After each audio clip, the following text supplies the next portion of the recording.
Je m'appelle Raphaël.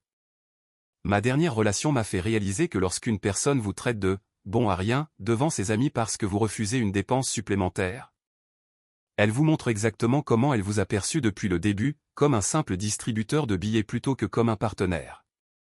Rompre avec cette réalité est la seule réponse empreinte de respect de soi. Si vous aimez ce genre de récit, prenez un instant pour cliquer sur le bouton « J'aime » et laissez un commentaire pour nous dire d'où vous nous regardez. Apprenons à nous connaître. Revenons maintenant à l'histoire. J'étais avec Chloé depuis 1 an et demi quand elle m'a traité de bon à rien devant 5 de ses copines parce que j'avais remis en question une dépense pour notre mariage. Pendant ces 18 mois, je pensais que nous construisions un véritable partenariat, mais en réalité, je ne faisais que financer le train de vie d'une personne qui apprenait précisément jusqu'où elle pouvait aller avant que je ne dise enfin non. Nous nous étions rencontrés sur une application de rencontre, car mon travail d'ingénieur dans une entreprise pétrolière offshore, qui m'obligeait à rester sur des plateformes de forage pendant plusieurs semaines, ne me laissait pas le temps de faire des rencontres dans la vraie vie.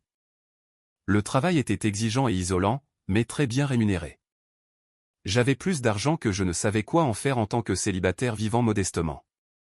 Lorsque le profil de Chloé est apparu sur mon écran, j'ai été immédiatement frappé par sa beauté.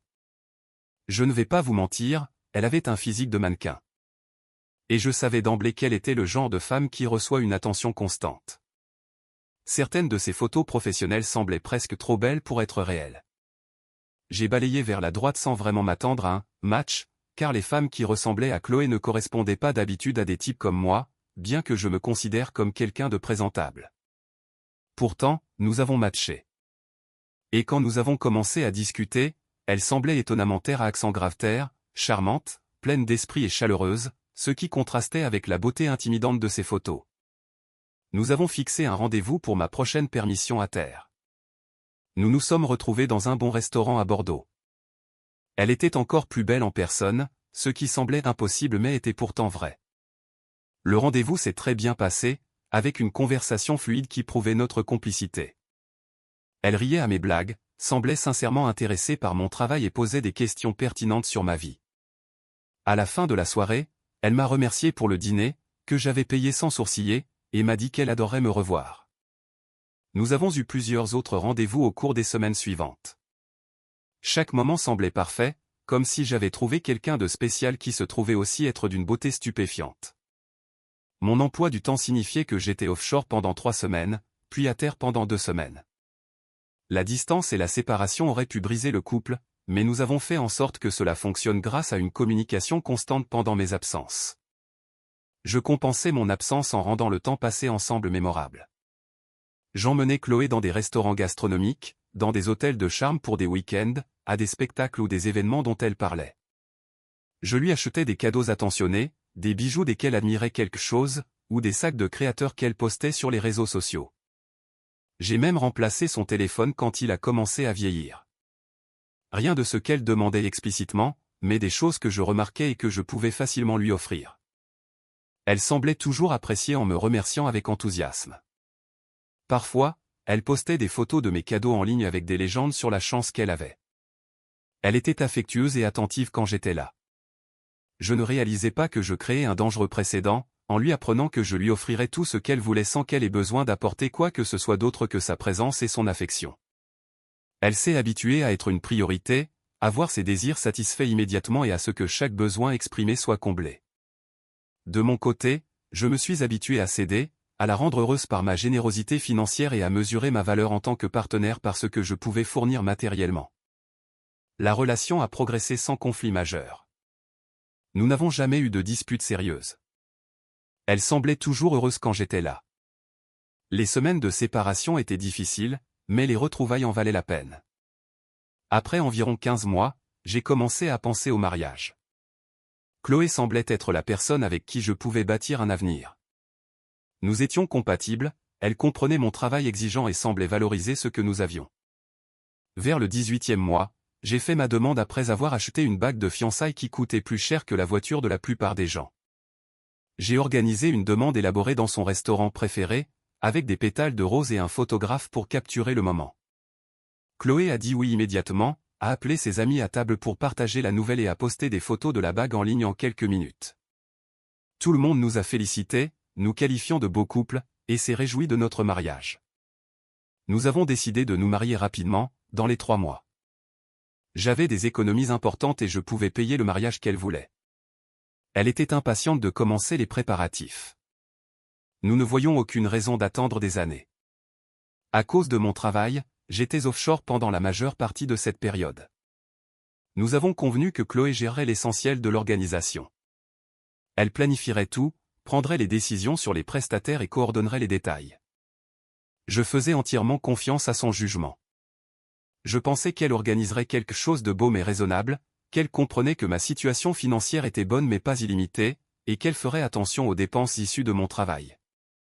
Je lui ai donné accès à mes cartes bancaires pour les frais, lui ai dit de prendre ce dont elle avait besoin, en m'attendant à des mises à jour régulières, mais sans faire de micromanagement. Environ 1 mois avant la date, j'ai pris un congé prolongé. Je voulais être présent pour les derniers préparatifs. Lorsque j'ai commencé à examiner ce que Chloé avait réservé, j'ai immédiatement remarqué des schémas préoccupants. Tout était excessif, démesuré et inutilement coûteux. Le domaine était l'un des plus exclusifs de la région. Elle aurait pu trouver quelque chose d'aussi beau pour une fraction du prix. Le traiteur incluait des options premium dont nous n'avions pas besoin, des couverts dorés et du champagne à des centaines d'euros la bouteille. Les compositions florales étaient des productions dignes d'un magazine de mode. Elle a choisi une robe de créateur avec un prix qui m'a rendu physiquement malade. Le mariage n'était plus une célébration de notre union, mais un spectacle destiné à impressionner ses abonnés et ses amis. Je n'ai pas immédiatement confronté Chloé. Nous étions à moins d'1 mois du mariage, je ne voulais pas créer de dispute.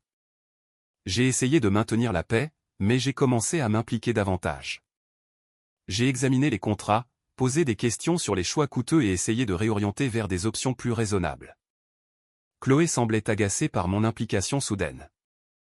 Elle disait que tout était déjà décidé, que je faisais du micromanagement après avoir été absent. J'ai pris un peu de recul tout en restant vigilant. 2 semaines avant le mariage, je suis allé chez Chloé au lendemain de son enterrement de vie de jeune fille. Elle avait dit que ses amis resteraient probablement dormir, donc je n'étais pas surpris d'en trouver 5 à 10 heures du matin. Je suis entré avec la clé qu'elle m'avait donnée. L'appartement était en désordre. Ses amis étaient éparpillés dans le salon, buvant du café. Chloé était de bonne humeur. Elle m'a serré dans ses bras. Puis, elle a immédiatement commencé à parler d'une nouvelle option qu'elle voulait pour le mariage, des changements qui rendraient tout plus instagrammable. Elle n'a pas pris la peine de m'isoler pour en discuter. Elle en a parlé fort devant tout le monde, précisant qu'elle s'attendait à ce que j'accepte le surcoût. J'ai demandé calmement ce qu'il était advenu de ce sur quoi nous étions déjà mis d'accord. Chloé a dit que rien n'avait changé, elle voulait juste cette amélioration pour que le mariage soit parfait. Quand elle a vu que je n'acquiesçais pas, elle est devenue visiblement agacée. Cela ne lui ressemblait pas, car j'avais toujours dit oui. Un silence tendu a rempli la pièce. Ses amis observaient la scène. Chloé s'est tournée vers moi, son expression passant de l'agacement au mépris. Elle m'a alors dit que j'étais un « bon à rien », que ce n'était que quelques milliers d'euros de plus, comme si elle demandait 1 million. Ces mots m'ont heurté. Ses amis semblaient mal à l'aise. J'étais humilié publiquement par la femme que j'étais censé épouser dans 2 semaines. Même si ma poitrine se serrait, je suis resté calme. Je n'avais jamais entendu Chloé me parler ainsi.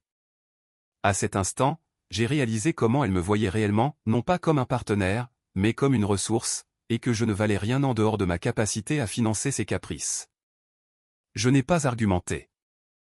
J'ai juste pris ma veste, je l'ai enfilée calmement et je suis sorti. Chloé m'a interpellé, me demandant où j'allais, d'un ton agacé plutôt qu'inquiet. Je n'ai pas répondu. En rentrant chez moi, je me suis posé des questions. Était-ce la vraie Chloé depuis le début? Avait-elle toujours vu notre relation comme une transaction alors que je la voyais comme un amour sincère? Je suis rentré et j'ai attendu, espérant qu'elle m'appelle pour s'excuser. Mais les heures ont passé, sans aucune nouvelle. Le soir venu, j'ai compris, si elle ne pouvait pas s'excuser après m'avoir humilié, alors ce mariage n'avait aucun fondement. Il reposait sur le fait que je donnais et qu'elle prenait. J'ai décidé d'annuler le mariage. Vers 20 h, j'ai posté une brève déclaration sur les réseaux sociaux, après mûre réflexion, Chloé et moi avions décidé d'annuler notre mariage. La réponse a été immédiate. À 23 heures, Chloé a enfin appelé. Elle pleurait, disant qu'il fallait parler. Je l'ai laissé parler. Elle a dit qu'elle ne pensait pas ce qu'elle avait dit, blâmant le stress du mariage. Elle a ajouté que ses amis l'avaient poussée à demander cette option. J'ai écouté calmement, puis je lui ai dit que le mariage était fini, que ma décision était irrévocable. Elle a commencé à supplier, disant que nous pouvions surmonter cela. J'ai mis fin à l'appel et j'ai bloqué son numéro.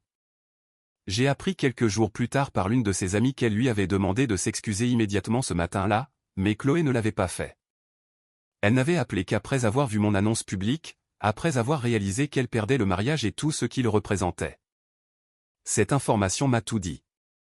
Chloé n'était pas désolée de m'avoir traité de bon à rien, elle était désolée d'avoir perdu l'accès à mon revenu. Elle valorisait l'événement plus que le mariage, son orgueil plus que mon respect.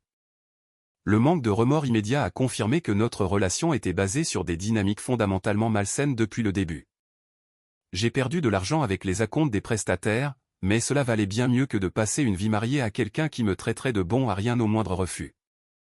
Avec le recul, j'ai appris que la générosité excessive dans les relations crée des déséquilibres dangereux et que la beauté peut aveugler notre jugement. J'ai aussi compris que les limites sont essentielles dans un couple et que dire oui à tout n'est pas de la générosité, c'est favoriser le mauvais comportement. J'ai fini par accepter cette situation douloureuse parce que maintenant, je sais exactement ce que je ne tolérerai plus jamais. Le respect de soi ne se négocie pas, et aucune relation ne vaut la peine de se perdre soi-même pour la maintenir. Surtout pas celle qui semblait parfaite de l'extérieur, car les apparences sont trompeuses. Quand quelqu'un vous montre qui il est vraiment par ses paroles et ses actes, croyez-le dès la première fois. C'est ce que j'ai fait, et je n'ai jamais regretté, pas une seule seconde.